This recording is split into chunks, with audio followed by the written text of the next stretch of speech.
உங்கள் இல்லங்களில் வந்து உங்கள் உள்ளங்களை உயிர்ப்பிப்பது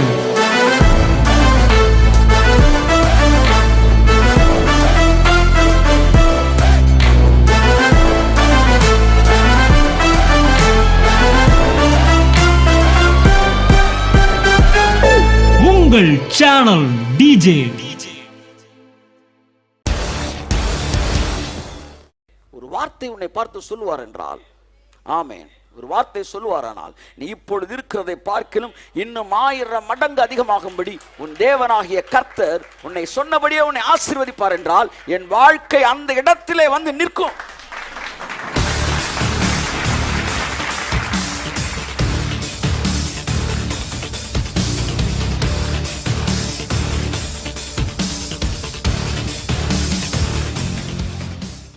உங்கள் உயர்வு உங்கள் பலத்தை சார்ந்ததல்ல, உங்கள் பலத்தோடு தொடர்புடையது அல்ல. உலகத்தில் பலத்தை வச்சுனா வாழ்க்கை, அது உலகம். உலகத்து வந்து வேற கிங்டம், அங்க வேற வேற சட்டம். தேவனுடைய ராஜ்யம் வேற ஒரு ராஜ்யம், இங்கு வேறொரு சட்டம். அதை நீங்கள் புரிந்து கொள்ள வேண்டும். ஊருக்கு ஊர், நாட்டுக்கு நாடு சட்டம் என்ன செய்யுது, மாறுது. இந்தியாவில் லெஃப்டில் ஓட்டுறாங்க வண்டியை, ட்ராக்கு. அமெரிக்காவில் ரைட்டில் ஓட்டுறாங்க ட்ராக்கு. இங்கே வந்து சுவிட்சை கீழே போடுறாங்க, பிரிட்டிஷ் கீழே போடுறாங்க, அமெரிக்கன்ஸ் மேலே போடுறாங்க. என் நண்புக்குரிய சுவிட்சு கூட மாற்றி மாற்றி போடுறாங்க சார். இப்போ என்ன சொல்ல வரேன்னா, நீங்கள் எப்படி உலகத்தில் இருக்க அந்த சட்டத்தை கிங்டம் ஆஃப் காடுக்குள்ளே கொண்டு வர முடியும்? இங்கே வேற சட்டம். இங்கே உங்கள் உயர்வு உங்கள் பலத்தை சார்ந்ததல்ல, உங்கள் சம்பாத்தியத்தை சார்ந்ததல்ல, அது தேவனுடைய திட்டத்தை சார்ந்தது. அவர் எந்த அளவு திட்டம் வைத்திருக்கிறாரோ அந்த அளவு நான் உயரப் போகிறேன். அதாவது தேவனுடைய வாக்கு தத்தம் எந்த உயரத்தில் இருக்கிறதோ அந்த உயரத்தில் தான் என் வாழ்க்கை இருக்க போகிறது. உள்ள வாங்குங்க, உள் வாங்குங்க. ஆமென். வார்த்தை காதுகள் வழியாக, மாம்சத்தின் வழியாக, ஆத்மாவின் வழியாக ஆவிக்குள்ளே கடந்து செல்லட்டும். என் அருமையான தேவனுடைய பிள்ளைகளே, என் வாழ்க்கை வாக்கு தத்தத்தின் உயரத்தில் தான் இருக்கும். இருக்கும் இருக்கும்.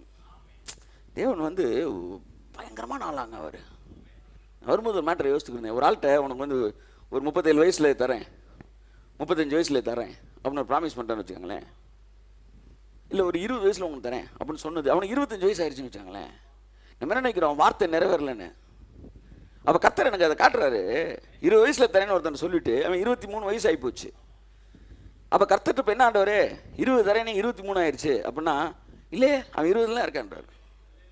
என்ன நடந்துக்கிட்டு இருக்குன்னா, அவர் 20ல் தரான்னு சொன்னனால அவன் ஏஜ், அவனுடைய செல்லு, அவனுடைய எல்லாமே 20ல் நிற்குமா அப்படியே. அதனால அவர் பதறாமே இருப்பார். அவர் வார்த்தை நிறைவேற வரைக்கும், செங்கடல் எப்படி வந்து ஜனங்கள் போகிற வரைக்கும் வெயிட் பண்ணிக்கிட்டே இருந்து அடுத்து இவங்க வந்து மூடிச்சோ, அப்படி வார்த்தை நிறைவேற வரைக்கும் எல்லாம் அப்படி வெயிட் பண்ணிக்கிட்டே இருக்கும். அண்ட சராசரம் காத்து கொண்டு இருக்கும். அவர் வார்த்தை சாதாரணமானதல்ல. அவர் வார்த்தை அண்ட சராசரம் இயக்குகிறது. இந்த பூமியில் இருக்க கோடிக்கணக்கான, பில்லியன் கணக்கான, ட்ரில்லியன் கணக்கான வெயிட் இருக்கிற வந்து என்ன சொல்ல, டன்ஸ் வெயிட் இருக்கிற இந்த பூமியில் இருக்கிற பொருட்களை தாங்கி கொண்டு இந்த பூமி அந்தரத்தில் அப்படியே நிற்கிதான். எதுக்கு நான் ஒரு வார்த்தையில் நில்லுன்னு நான் அப்படி நின்றுக்கிட்டே இருக்கான், சுத்து நான் அப்படி சுத்திட்டே இருக்கான். பெருகட்டும் நான் மீன் பெருகிட்டே இருக்கான். டெய்லியா சொல்லிட்டு இருக்காரு. ஒரு தடவை தான் சார் சொன்னார், மீன்கள் பெருகட்டும்னாரு, பெருகிட்டே இருக்கு. சுத்தட்டும்னாரு, சூரிய குடும்பம் என்ன செஞ்சுக்கிட்டே இருக்கு, சுத்திக்கிட்டே இருக்கு. அது தன் பாதையிலே செல்லுகிறது. அப்பேற்பட்ட தேவன் ஒரு வார்த்தை உன்னை பார்த்து சொல்லுவார் என்றால், ஆமேன், ஒரு வார்த்தை சொல்லுவாரானால், நீ இப்பொழுது இருக்கிறதை பார்க்கிலும் இன்னும் 1000 மடங்கு அதிகமாகும்படி உன் தேவனாகிய கர்த்தர் உன்னை சொன்னபடியே உன்னை ஆசீர்வதிப்பார் என்றால், என் வாழ்க்கை அந்த இடத்திலே வந்து நிற்கும். அது வெறுமையா திரும்பாதான், முடிச்சுட்டு தான் திரும்புமா. சகல பிரஸ்தாபத்தை பார்க்கலும் வார்த்தையை மேலே வைத்திருக்கிறார் தேவன். நீங்கள் சுதந்திரிக்க போகிற தேசம், போறதுக்கு முன்னாடியே சொல்றாரு, நீ விட்டு வந்த தேசத்தை போல அல்ல. ஆமென் சொல்லுவோம். போன வாரம் பார்த்தோம், அங்கே உன் காலால் நீர் பாய்ச்சினாய். அதாவது உன் ஆசீர்வாதம் உன் காலோடு தொடர்புடையதாக இருந்தது. இன்னும் புரியுது போல் சொல்ல வேண்டும் என்றால், அங்கே உன் ஆசீர்வாதம் உன் உழைப்போடு சம்பந்தப்பட்டது, உன்னுடைய முயற்சியோடு சம்பந்தப்பட்டது. இப்பொழுது நீ சுதந்திரிக்க போகிற தேசம் உன்னுடைய காலோடு தொடர்புடைய தேசம் அல்ல, அது வானத்து மழையை பெறுகிற தேசம். இங்கே உன்னுடைய ஆசீர்வாதம் உன்னுடைய முயற்சியோடு தொடர்புடையது அல்ல, தேவனுடைய மனதோடு தொடர்புடையது. ஆமென். அநேக அற்புதங்கள் சுயபலத்தில் நிற்கிறது. ஆகார் தண்ணீர் இல்லாமல் அழைந்த போது யாராச்சும் ஒருத்தர் வேகமா போய் மினரல் பாட்டில் உடைச்சு இந்தாங்கம்மா குடிங்கம்மா தண்ணின்னு இருந்தா ஒரு மிகப்பெரிய அற்புதம் அங்கே என்ன செஞ்சிருக்கும்? ஸ்டாப் ஆயிருக்கும். மனிதர்கள் உதவி இல்லாத போதுதான், where man's disappointment there is God's appointment. அங்கே தேவன் வராராம், ஒட்டச்சிட்டு வராராம். ஒருத்தன் ஜெபிச்சிட்டான்னா வானத்தையே குலுங்கி அசைற மாதிரி இறங்குறாராம் தேவன். பைபிள் சொல்லுது பூமியின் அஸ்திவாரங்கள் அசைந்ததுன்றான். அப்ப நம்ம வார்த்தைக்கு என்ன பவர் இருக்கு பாருங்க. சிறைச்சாலை கதவுகள் திறவுண்டதுன்றா. என் பையன் கூப்பிட்டான்டா, கட்டுங்க சார் கதவை. எவ்வளவு பெரிய தேவன்.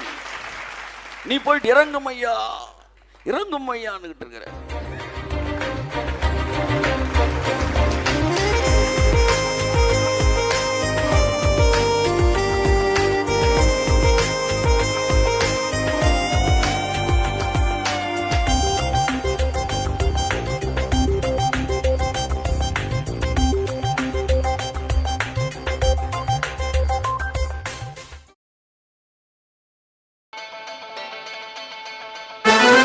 உங்கள் இல்லங்களில் வந்து உங்கள் உள்ளங்களை உயிர்ப்பிப்பது